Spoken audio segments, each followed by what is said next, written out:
Welcome to the program Meaningful Interviews. I'm Rabbi Chaim Dalfin, your host. I'm here today with Rabbi Dr. Alan Nadler, aka Arale Halevi Nadler, who tells me, I believe, either he's a relative of Rabban Strashele, Rabban Levi Horowitz, the known. Okay, you'll correct that soon, Alan. But anyway. That's family mythology. Okay. Anyway, I'm here today with Alan. I've known about Alan for many years, and I believe we even corresponded years ago. I don't know if you remember, Alan, when I was writing my book, Rav and Rebbe, in 2016. I believe I had asked you for a blurb. And we might have dialogued a little bit then. I don't recall, but definitely you're someone that is a scholar, a Talmud Chochem, and someone who's made a lot of positive waves in the Jewish world, on all kinds of issues. And that makes you, Alan, a very, very important and interesting subject to be on my program. So first of all, I thank you for coming on. Second of all, I want to say from the outset that in the podcast that I made, I called you a Rebbe hater. And the first thing I want to do is ask for mechila, ask for forgiveness, because it was wrong of me to say that. It's wrong of me to say that, or for anyone to say that about anyone, even if you disagree with them. And I hope you will forgive me for my rhetoric and passion, misplaced passion, although we do have some disagreements, which we'll discuss very shortly, but to call you a Rebbe hater is wrong, especially after rereading the piece in the book, The Oracle, which it all began with The Oracle, the book, and reading some of the other clips that you sent, going to the New York Times and other clips, and especially also seeing the video on CNN, I think it was, on some program after the Rebbe's Petira, after the Rebbe's passing. You spoke and said some beautiful words. So you're far from a Rebbe hater. Nevertheless, you're welcome. Nevertheless, and I mean that. I really mean that. I'm not saying that because you're on the program. I really mean it. But nevertheless, and I do have. Since you asked for mechila, I just want to say mechila immediately granted and happily granted, with a full heart, and I appreciate what you said. Thank you. You're welcome. Nevertheless, in reading and rereading the article, and people have been calling me and asking me about what you wrote. Mm-hmm. So I have certain questions, then I have certain assumptions, and I want you to clarify those, because I could be totally wrong, and we'll go from there. So I think, Alan, the reason for the upset in the Chabad world, and mind you, I'm not officially part of the Chabad, Shlichus movement and Merkez. I am a full-fledged Chabad Chosid. I learned with the greatest minds, some of which you knew, Rabbi Yoel Kahn and others, and of course, I attended the Rebbe's farbrengens for 25 plus years.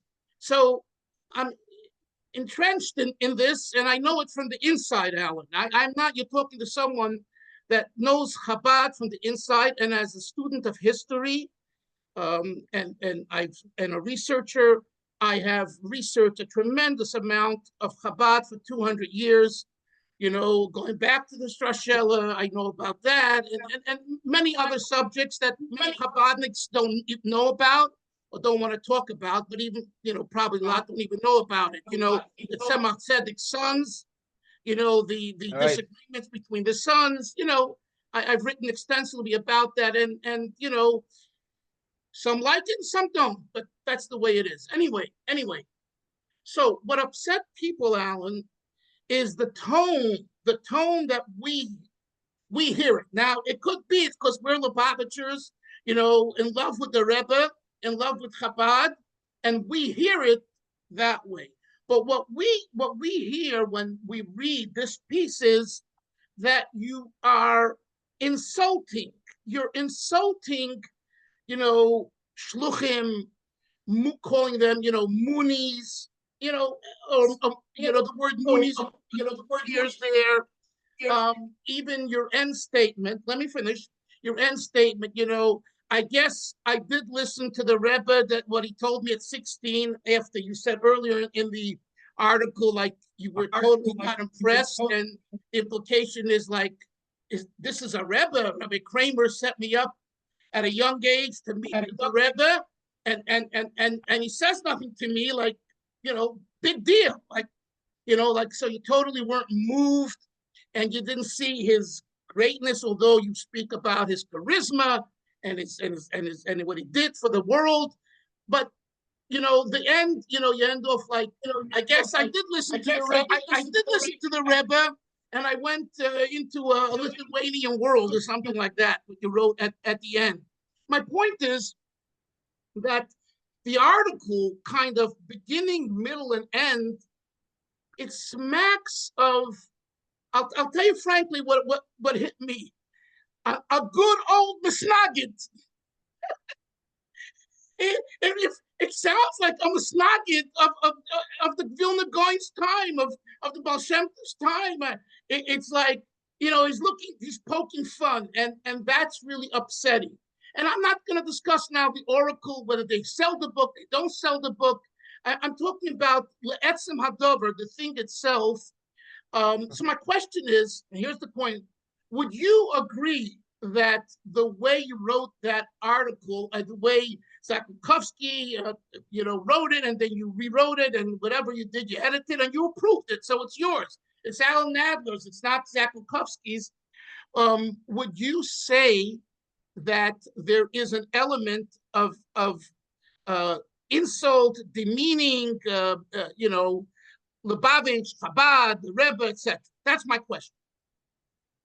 That's a fair question. Look, as you yourself just said, if I heard you correctly, it's not so much the words, but the tone, right? It was the tone. There was a kind of cynicism, perhaps. I will confess that I'm a skeptic by nature. Skepticism is a good thing. The Rambam was also a skeptic about a lot of things, like certain types of Kabbalah that were spreading earlier before the but actually the Rambam was responding to certain types of Kabbalistic ideas that predated the appearance or the publication, depending on how you, of the Zohar. So look, I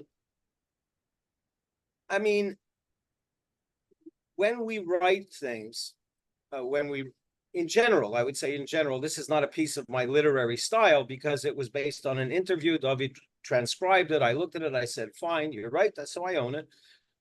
Was there a cynical undertone to what I said? Yes. I was remembering and recalling the skepticism that I experienced when I was 16 years old and went to see the Rebbe. What I was asked to do, and that's what this book is really about, is talk about how the Rebbe impacted you. That was the question. And so I was very frank. I was a skeptical young man. Obviously, if I had that reaction to the Rebbe, I was skeptical. And I remain skeptical, not about the Rebbe, but about the way, the messianism, the way the Rebbe is treated. And I think that's part of the problem. It's not just that Hasidim love their Rebbe. All Hasidim love their Rebbe. But Chabad Hasidim love him in a way that other Hasidim, which excludes dissent. And that's the problem I have here. But we can get to that later. In other words, we don't want to hear from any other Rebbes. We don't want to hear, and we can talk about that. Chabad's place in the larger Hasidic world, which is a fascinating, you can write a book about that. In other words, how Chabad relates to other Hasidic groups today? Do they study the Chasidism of other Hasidic groups? No, and all of that. And you'd be the perfect person to write that book. And by the way, Rabbi Dalfin, I want to say, no Hanifa here, but on my shelves back here, and there are many more all around, I barely have room to breathe here, there are at least 4 of your books, including the one about Rabbi Yoel Kahn, one that you wrote about Reb Zalman Schachter Shalomi, anyway, I have, and the book that you asked me to provide a blurb for about 9-10 years ago, 2015 or so, which was about, I think it was called Chabad Secret, the world's most successful Jewish organization, if I remember the title correctly. So an example of my skepticism. So yes, of course, there is a cynical tone to it, and I understand that would offend Hasidim if that's their Rebbe. But when we write, we don't censor ourselves to say, well, I want to say what I believe, but God forbid it will offend people, so I shouldn't say it or shouldn't write it. In other words, that's the universe I operate in. Free inquiry. So for those who were upset by me being very frank and recollecting as accurately as possible my response, my reaction to the Rebbe, I was very open and very clear about it. And the fact that I said to my father, they reminded me of Moonies. The point was, I felt this was a sect. Well, it is. It's an organization, a sect, a group. I mean, kat Hasidim, as the Misnaged called.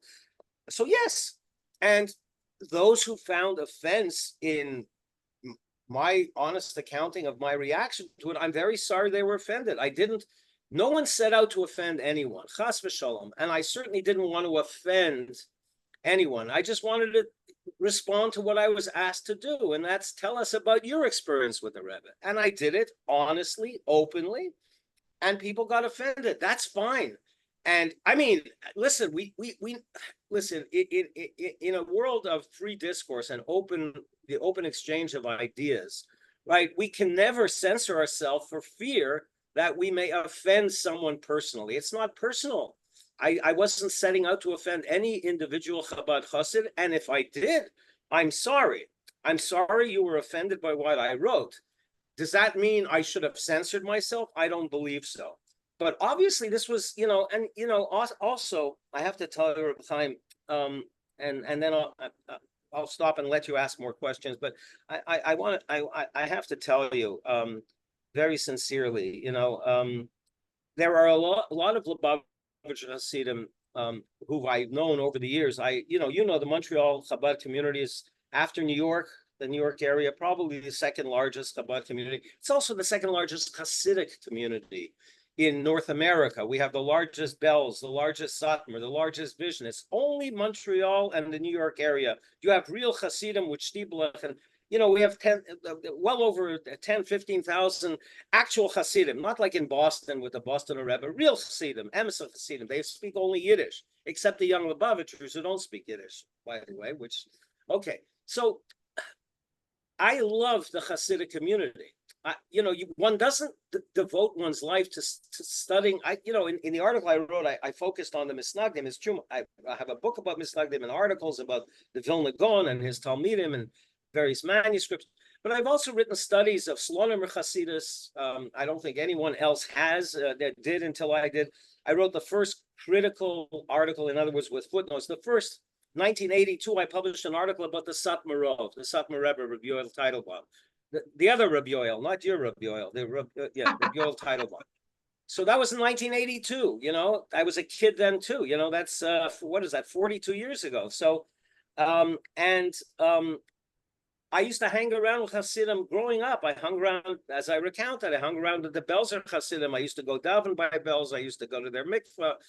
That doesn't come out of so to say I'm a Misnaged, yes and no. I did come under the influence of Misnaged teachers, Rabbi Leib Baron, who was the Rosh Yeshiva of Merkaz HaTorah in Montreal. But at the same time I was learning with Rabbi Baron, I was also learning with Rabbi Pinchas Hirschsprung, who later became affiliated after the Merkaz HaTorah folded, and it was taken over by some guys from Cleveland, from Telz. So I remained with Rabbi Baron and Rabbi Hirschsprung. I studied with Rabbi Hirschsprung privately. I studied with Rabbi Baron in his yeshiva. That's who I studied with for my smicha. So, I mean, and every Friday to this day, I return to Montreal. One of the reasons I wanted to, come back to Montreal is because unlike in New York, I was living in South Orange, New Jersey, a nice little Jewish community there. But if I wanted to buy real Hasidic cholent and kishka and kugel, the Heilige kugel, there was nowhere, and there was no one to speak Yiddish with. One of my great joys in life to this day, since you asked me a personal question whether I'm a Misnaged, is I don't go to the Litvish takeout place. There's one, and of course, being Litvish, the food isn't as good. It's not as sweet. It's not as tasty. So I go to the Hasidic takeout places, and to the Hasidic bakery, Cheskis, if you know Montreal, and to Mahadrin, and to Oinig, and Deli 360, all these kosher takeout places, and I hang out there for hours because that's where I get to speak Mamaloshen, Yiddish, which is for me as a Yiddishist, also I'm a Yiddishist too, a great joy. I get to speak Yiddish with people, even though the Hungarian and Pilisher accents are not. Chabad's Yiddish is the Yiddish I grew up hearing from my father, whose mother came from Smolensk, whose parents came from Smolensk, which was a Chabad center in Russia, not the Pale of Settlement. So that's my roots on my Bubba's side, on my father's mother's side. They were Lubavitchers. They didn't call themselves Chabad. Lubavitchers from Smolensk, and my great-grandfather. What's the point you're getting at? What's the point you wanted to make? The point is, I'm not a Misnaged. You said, is it a Litvak, a Misnaged, Vilna Gaon? I asked if you That's were not under me. the That's influence. not me. That's not Under the influence? No, not in this case. No. My interest in the Vilna Gaon in Chasidis, anyone who reads my book, the book I published years ago, in 97, I think, about the Misnagdim, can't walk away and saying this is an anti-Hasidic book. If anything, the Misnagdim come off looking worse in my book because the Hasidim are full of joy and enthusiasm, and the Misnagdim just want to learn and then die. It's all about, So Okay. The last chapter is about how the Misnagdim valorize death. Death is the ultimate getaway from this world, whereas the Hasidim are doing avodah bagashmius. They're serving God in the world and through the world. So no, it's not about being a Litvak or being a Misnaged. I'm not a Misnaged. I'm a Misnaged only to Chabad messianism, not to Chabad Chasidus, not to Tanya, Shari. I used to teach a course, many years ago, on Shar HaYichud Ve'amuna, which I'm sure you're familiar with in the Tanya, right? It was part of a course on mysticism that I taught at Drew University. One of the cardinal texts was Shar HaYichud Ve'amuna, which is an example of the most extreme form of mysticism because it obliterates everything except God's presence. You know what I'm talking about, exactly, yeah. Right? It's a very radical form of Jewish mysticism. And so I actually taught, I was like a shliach. I was teaching Tanya. I wouldn't teach Tanya like you guys do to a 10-year-old. I don't think it's appropriate, but to a university student. So to say I'm a Misnaged, that has nothing to do with it. It's only the messianic aspect, and okay. So that's okay. So go ahead. Yeah. Okay. So your early articles, in questioning and disagreeing and coming out publicly about the Rebbe's stance on not returning land for peace, and right. issues like that. Right. I don't believe that that's associated with messianism. No. Is that the question? Should I? Yeah. Well, okay. So that was a political. That was about politics, pure politics. Right, but I'm right questioning because I'm trying to see a pattern. If I'm correct, and maybe I'm wrong, a pattern in an ongoing 30, 40 year, I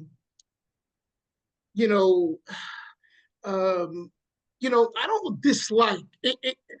Basically, kind of many of the Rebbe's, shittas, ideologies and philosophies and approach. Alan Nadler, in various periods of his life, has come out publicly against it. Now, that is, I am sure, by the shluchim, those that don't want to give out the oracle, they say, we are shluchim of the Lubavitcher Rebbe. Right. And who did they? Right. They publish an article from someone who has a trajectory of opposing the Rebbe. So he's not a Misnaged. Okay, forget it. Take that away. That's a great question. That's a very good and perceptive question. And maybe I would have to speak with a therapist about that, whether I have an obsession, but it's Ken Sein. But I'll tell you something, Rabbi Chaim. That article in the New York Times was published 3 months after I published an article in a Canadian Jewish journal called Viewpoints, which was a quarterly supplement to the Canadian Jewish News.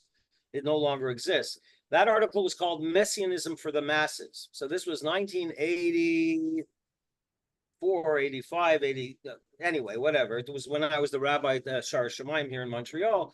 And the article was about what I saw as an alarming hints that the Chabad Hasidim would eventually declare that the Rebbe is Mashiach. I'll tell you exactly, I remember it very well. When they started referring to the Rebbe as Nasi Hador, or the Moshe Rabbeinu of our generation. When I heard that kind of rhetoric, as a student of Jewish history, as someone who's also written about Shabtai Tzvi and about other messiahs, Lahavdil Elef Avdolos, I'm not comparing, but I was alarmed by that, and I will remind you, I was not that I don't consider myself a good Jew today, but I would never consider myself today to be a frum Orthodox Jew. That would be false. The mitzvahs, shomer mitzvahs, okay, but back then I was a member of the Rabbinical Council of America. I wrote an article, and I said, listen, I'm very alarmed that the Lubavitchers are going to, this is the road to. There are code words, right, in Jewish texts, and Nasi Hador and Moshe Rabbeinu of our generation, to me, that was too much. And I wrote an article saying, I sure hope that the Laban, and I'll be happy, I have to find that. This is not way before anything went online. It's a defunct publication, but I'll try to find it. You never know. Someone may have scanned it and uploaded it somewhere. I never did. And so that article hardly got, what the reaction to that article was? I still remember. I got a phone call from a very distinguished Rav in Chabad, Rabbi Hendel. Did you know Rabbi Hendel? Rabbi Yosef Hendel. He was a great Talmud Chacham. Now, how did I know Rabbi Hendel? I was very friendly with Rabbi Hendel back in those days. This was before any rupture with Chabad. And I knew Rabbi Hendel from the time I was 17 years old, a year after I went to see the Rebbe. I was a mashgiach to learn a little living. I was a high school senior and then entering college, and I needed a gig in the summer. I was looking for summer work. I got summer work from the Vada Rabbanim, the Vada Rabbanim of Montreal, as a mashgiach in the B'nai B'rith summer camp. And Rabbi Hendel was my supervisor, Rav Hendel. Now, Rav Hendel was a big deal in the Montreal Jewish community. After Rabbi Kramer, I would say the number 2 guy. And I hope I didn't diss anyone, but, this is a long time ago. And Rav Hendel, Zichron Livracha, called me. And he used to call me Arala. And he liked me and I liked him. And whenever I had problems with the chef arguing with me, whether it was a pot where they used the fleishik pot for the milchiks, I would call him because I wasn't a rav, I was just a mashgiach, so I needed a psak. So we spoke on the phone for 2 summers, and that second summer, shortly after that second summer in the fall, this article of mine came out, and he called me and he said, "Sorg sich nicht," in Yiddish, but I'll say in English. He said, come on, we're not going to call the Rebbe, you're going too far. Rav Hendel later on became, I'm not saying it, in Yiddish they say, like I spoke prophecy about him. He became one of the most passionate messianic messianism in the Montreal Jewish community. He was the head of the messianic faction when there was a division in the Chabad community in Montreal. And by the way, it's a beautiful and wonderful community we have here. By the way, his name is Rabbi Yitzchak Hendel. Rabbi Yitzchak. Yitzchak Hendel, not Yosef. Excuse me. Yosef Chabad, Aaron Leib. My brother was Itcheb Ber, Dov Ber. So anyway, Rabbi Yitzchak Hendel, yes. And he was a lovely man. And very warm. We had a wonderful relationship. I was always so thrilled when we spoke because he would speak to me at length. Because at first he treated me like one of their mashgichim, one of these guys can't find a job, a loser. But I was already learning a Bissel Yoredeya then. And so he, because I was intense and I had my Yoredeya with me, but, I couldn't paskin. So he would give me the answers. And he called me. Someone showed him the article and he said, hey, it's a manner of speaking, it's Melitza, it's Lashon Melitza. It's just an expression that we adore our Rebbe and we think he's the greatest of all Rebbes, which is fine. What Chosid doesn't, but to say Nasi Moshe Rabbeinu, then you're excluding any other Rebbes, right? Then any other Rebbe becomes Koirach Vadasoy. So right, so okay, well. So it was in that context that I wrote that article. So I was already a little wary of Chabad, but you have a good point. Maybe in my brain I said, I don't trust these Lubavitcher. I don't trust this movement. It could be, but we live in a free society. Okay, so you got me. Maybe over the years I've been an outspoken critic, and also everyone else is afraid to talk in the Chodnish Gemoira. What are people going to do to me? Burn me alive? Se kostet kein Geld zu reden. It don't cost money to speak. Anyway, let me ask you another thing, Alan. Please. Another issue that comes through, again, the various articles over the years is, and I've heard this from others, that like Rebbe, Lubavitcher Rebbe, why are you mixing into Israeli politics? And if you live here and you really don't, you're not there. Am I right? You mean why was I? You mean back then? Back then, when I wrote the New York Times article? It's time to get over that. What was that? No, but later, later, 1990s. 40 years ago. In the 1990s. You're talking? Yeah. My point is that I think it's either written clearly or the feeling I got was like you're what are you mixing into? What's going on in Eretz Yisrael? You're sitting here in Brooklyn and am I right in my assumption? No, it has nothing to do with that. I think you're referring to the only two other articles that I wrote. The only one article really, which was published except for book reviews. There were two articles I published in the magazine, The New Republic, back when The New Republic, had now it was sold and it's not influential. It's quite influential. So I think the article that really upset people was after the Rebbe died. It was an article I wrote about the funeral, but it was also about messianism. It was about them saying, "Wake up, Rebbe." I reported from the funeral. Anyone could find that article. It was called "The King of Kings County." That article, again, was 100% about Mashiachiyus. It was about this business that the Rebbe is not dead, that the Rebbe is going to get out of his coffin and walk out. People were dancing and singing. I said, "What are you dancing and singing for?" The older Hasidim were tearing their clothes. The sane Hasidim, I call them the party of Krinsky, of Yehuda Krinsky, Zoller Gesundsein. The rational, the normal Hasidim were acting as Jews act when a Rebbe dies. You say Kaddish for a year, not for, yeah. Right.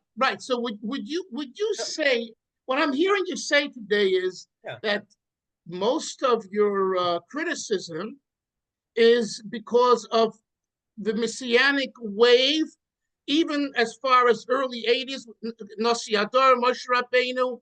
But barring that, you have no issues with Chabad and the Rebbe. Is that a true statement? Yes, absolutely. Unless I don't know. You'd have to find somewhere where I wrote something. Literally, personally, not saying, I thought this was his slogan. He was selling me his slogan, Torah. I probably shouldn't have used the word slogan. And I do regret using that word because that could create the impression that maybe the Rebbe himself didn't believe what he was selling me, that he was like a snake oil salesman. That was not my intent. And in retrospect, yes, listen, you're a writer. You're a very prolific writer.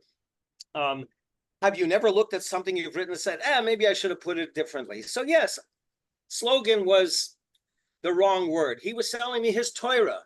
His Torah was his slogan, right? Moshe emes v'torasa emes is a slogan, right? So that's when Korach comes out of his, they say when Korach comes out of his grave, he will say Moshe emes v'torasa emes, he will repent. So, okay. As far as Chasidus, as far as Tanya, as far as what Chabad Hasidim are teaching people, whether it's their version of the Rambam, which I have problems with, but the Rambam himself, studied Aristotle, not the Kabbalistic text. But okay, I have not only don't I have any problems with Chabad or the Rebbe, Zichrono Livracha, as long as we can agree, Zichrono Livracha, or Zechusa Yogein Alaini, as the Hungarians say, so. Or as the Litva phrase, Zichrono Tzadik Livracha. Zecher Tzadik v'Kodesh Livracha, Li'olam Haba, L'chai, hey, Zecher Zayin Kuf Lamed, hey. Yeah, very good. And that's, yeah, of course, yeah. So, of course, all those things. I mean, listen, let me tell you, since we're just talking here and I keep it casual and friendly, last week, the day after I found out, I was alerted to the fact that some rabbi has said on WhatsApp or wherever it was, that you have to burn the books and burn Nadler too, and burn anyone associated with the books. Okay, I know you have nothing to. That's not you. But there was a whole, inflammation of passions, and so.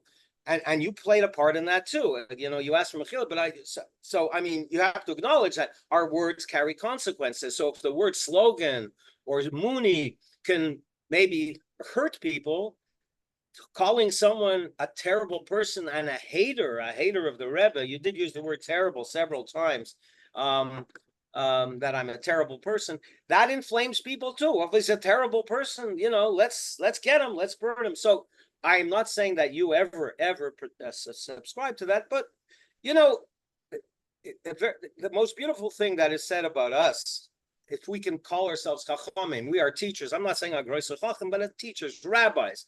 Right. Chazal say chachamim hizaharu b'divreichem. Be very careful with your words. Every word is sacred, right? We Jews especially know this. We cherish the word. The word is everything to us, the written word, the spoken word. So when we speak, and when we write, we should be more careful. I should have been more careful. The word slogan was wrong. Moonies, listen, that's exactly what happened. I was just telling a story. I think it was clear. I'm not saying I was saying they reminded me of the Moonies because they had that when Rebbe walked out and they were telling me, can you see the Shekhinah on his face? And how, as a Maimonidean, how could I see the Shekhinah? The Shekhinah cannot be seen.